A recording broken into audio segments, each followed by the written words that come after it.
세계 곳곳에서 환경 문제를 해결하기 위한 움직임이 활발해지면서 한국의 쓰레기 재활용 시스템이 국제적으로 큰 주목을 받게 되었습니다. 한국의 재활용률은 조사 방식에 따라 차이는 있지만 70%에서 90%에 이르며 이는 단순한 규제가 아니라 국민들의 자발적 참여와 높은 교육 수준에서 비롯된 성과로 평가받고 있습니다. 이 소식을 접한 여러 나라의 다양한 배경을 가진 사람들이 한국에 모여서 한국의 쓰레기 재활용과 배출 방식을 경험하고 대화를 해보기로 하였습니다. 프랑스의 환경운동가 마리, 독일의 기술 엔지니어 한스, 미국의 주부 제니퍼, 일본의 회사원 다케시, 인도의 대학생 라비, 스웨덴의 건축가 소피아는 각자의 나라에서 환경보호를 위해 힘써왔지만 한국의 재활용 시스템에 대해 궁금증을 느끼고 있었습니다. 이들은 한국에서 직접 그 비결을 배우고 자국에 도입할 방법을 찾아보기로 했습니다. 한국에 도착한 이들은 서울의 깨끗하고 정돈된 거리를 보며 감탄했습니다. 도시 곳곳에 설치된 분리수거함과 주민들이 자발적으로 분리수거를 실천하는 모습을 보고 한국이 단순히 규제에 의한 재활용이 아닌 국민들의 생활 습관으로 자리 잡았다는 것을 느끼게 되었습니다. 마리는 프랑스에서도 환경보호에 앞장서 왔지만 한국의 복잡하고 철저한 분리수거 시스템에 당황했습니다. 그는 한국의 쓰레기 분리수거를 경험하기 위해 호텔이 아닌 한국의 시민들과 같은 조건에서 체험해보고자 에어비앤비를 통해 방을 구했습니다. 쓰레기를 버리려고 집을 나온 그는 플라스틱 병을 버리려다 쓰레기통이 여러 개로 나뉘어 있는 것을 보고 어디에 버려야 할지 몰라 우왕좌왕했습니다. 그녀는 결국 경비실로 다가가 직원에게 도움을 요청했고 직원은 친절하게 설명해 주었습니다. 와, 여기선 쓰레기를 이렇게 철저하게 관리하는군요. 마리는 한국이 왜 재활용률이 높은지 조금씩 이해하게 되었습니다. 한스는 독일에서도 재활용이 중요한 문제로 여겨지지만 한국에서의 경험은 그에게 새로운 시각을 제공했습니다. 독일에서는 일반적으로 음식물 쓰레기를 따로 분리하지 않지만 한국에서는 음식물 쓰레기를 따로 모아 퇴비로 만드는 시스템이 잘 정착되어 있었습니다. 그는 한국의 기술적 접근이 매우 효율적이라는 것을 깨달았고 독일에서도 이런 시스템을 도입해야겠어 라고 다짐했습니다. 한국의 쓰레기 분리수거 시스템에 적응하는 과정에서 외국인들은 여러 가지 코믹한 상황을 겪었습니다.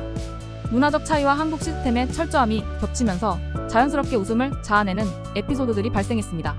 제니퍼는 집에서 분리수거를 잘 실천해왔다고 자부했지만 한국의 시스템 앞에서는 여러 차례 실수를 저질렀습니다. 한 번은 종이와 플라스틱을 잘못 분리하여 아파트 관리인에게 다시 분리하라는 지적을 받았습니다. 아니, 종이컵에 플라스틱 뚜껑이 붙어 있으면 도대체 어떻게 해야 하는 거죠? 라며 혼란스러워하는 제니퍼에게 관리인은 침착하게 종이컵은 종이류, 뚜껑은 플라스틱으로 분리하셔야 해요 라고 설명했습니다. 제니퍼는 이 상황을 웃으며 넘겼지만 이건 정말 새로운 도전이네요 라며 중얼거렸습니다. 다케시는 일본에서 매우 체계적이고 규칙적인 생활을 하던 회사원이었기에 한국에서도 문제가 없을 것이라 생각했습니다. 하지만 처음부터 문제에 부딪혔습니다. 그는 아침 일찍 일어나 쓰레기를 내놓으려 했지만 동네 주민분이 여긴 저녁에만 가능합니다 라고 말해 당황했습니다. 아, 이런 규칙이 있었군요 라며 다케시는 당황하며 물러났지만 이번 경험으로 한국의 철저한 시스템을 더 잘 이해하게 되었습니다. 또한 그제서야 왜 한국의 도로와 골목이 깨끗하게 느껴졌는지 알게 되었습니다. 라비는 한국의 시스템이 처음에는 복잡하게 느껴졌지만 점차 적응하며 이해하게 되었습니다. 그러나 어느 날 그는 일반 쓰레기와 재활용 쓰레기를 혼동하여 한 봉투에 다 넣어버리는 실수를 저질렀습니다. 관리인의 지적을 받은 라비는 죄송합니다, 다시 하겠습니다 라며 부랴부랴 쓰레기를 분리하기 시작했습니다. 이 사건을 계기로 라비는 한국의 시스템이 얼마나 철저한지를 실감했습니다. 소피아는 스웨덴에서도 재활용을 중요하게 여겼지만 한국의 철저한 규제와 시스템을 직접 체험하면서 새로운 도전을 받았습니다. 한 번은 유리병을 일반 쓰레기 봉투에 넣었다가 이내 자신의 실수를 알아차리고 이건 정말 헷갈려 라며 웃었습니다. 하지만 그녀는 곧바로 다시 분리수거를 하며 이것도 배움의 과정이지 라며 긍정적으로 받아들였습니다. 한국에서 며칠 동안 생활하면서 외국인들은 한국의 시스템이 단순한 규제에 그치지 않고 국민들의 높은 의식 수준과 자발적인 참여에서 비롯되었다는 사실을 깨닫게 되었습니다. 이들은 한국의 시스템이 단지 기술적 성과가 아닌 국민 전체가 함께 만들어낸 성공이라는 점을 이해하게 되었습니다. 마리는 프랑스에서도 환경보호에 많은 노력을 기울여왔지만 한국에서의 경험을 통해 자신이 얼마나 부족했는지를 느꼈습니다. 프랑스에서도 분리수거를 하고 있지만 한국처럼 철저하게 하지는 않아요. 여기서는 모든 사람이 책임을 지고 참여하는 것 같아요. 마리는 이번 경험을 통해 프랑스에서도 한국의 의식 수준을 도입해야겠다고 다짐했습니다. 한스는 독일에서도 재활용 시스템이 잘 정비되어 있지만 한국에서의 경험은 그에게 새로운 통찰을 제공했습니다. 독일도 많은 노력을 기울이고 있지만 한국처럼 세세하게 분리하는 시스템은 배울 점이 많아요. 한스는 이번 경험을 통해 독일에서도 이런 시스템을 도입하기 위해 무엇을 해야 할지 고민하기 시작했습니다. 한국의 재활용 시스템이 성공할 수 있었던 이유는 여러 가지가 있습니다. 국민교육, 철저한 규제와 감시, 지역사회의 참여와 협력, 그리고 기술적 발전과 혁신이 그 주요 요소들입니다. 외국인들은 한국에서 이 요소들을 직접 경험하며 자국에 도입할 수 있는 방법을 고민하게 되었습니다. 한국의 어린이들은 학교에서 쓰레기 분리수거의 중요성과 방법을 배우며 자랍니다. 이러한 교육은 국민의 생활 속에 자연스럽게 스며들어 한국이 세계에서 가장 높은 재활용률을 기록할 수 있는 토대가 됩니다. 마리는 이러한 교육 시스템을 프랑스에 도입하고자 하는 의지를 다졌습니다. 프랑스에서도 이런 교육이 자리 잡으면 국민 전체가 참여하는 환경보호 운동을 실현할 수 있을 거예요. 한국의 철저한 규제와 감시 체계는 국민들이 스스로 책임감을 가지고 분리수거에 참여하도록 유도합니다. 다케시는 일본에서도 이러한 규제와 감시 체계를 강화해야 한다고 느꼈습니다. 일본에서도 이런 체계를 도입하면 환경보호에서 더 큰 성과를 거둘 수 있을 거예요. 또한 한국의 재활용 시스템은 지역사회 협력을 통해 더욱 강화됩니다.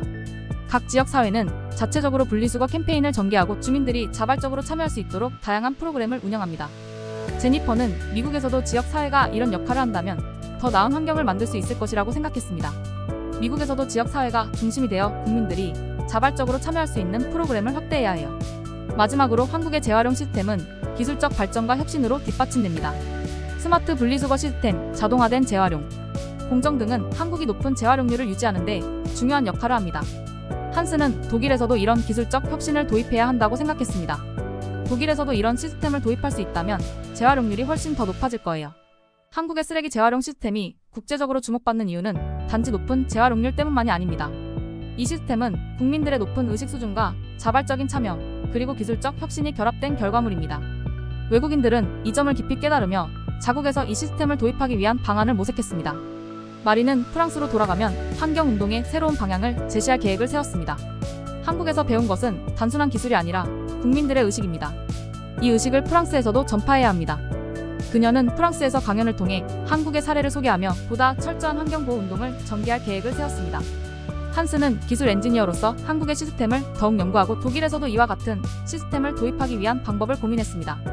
한국의 기술적 접근과 국민들의 참여가 결합된 이 시스템은 세계적으로 모범이 됩니다.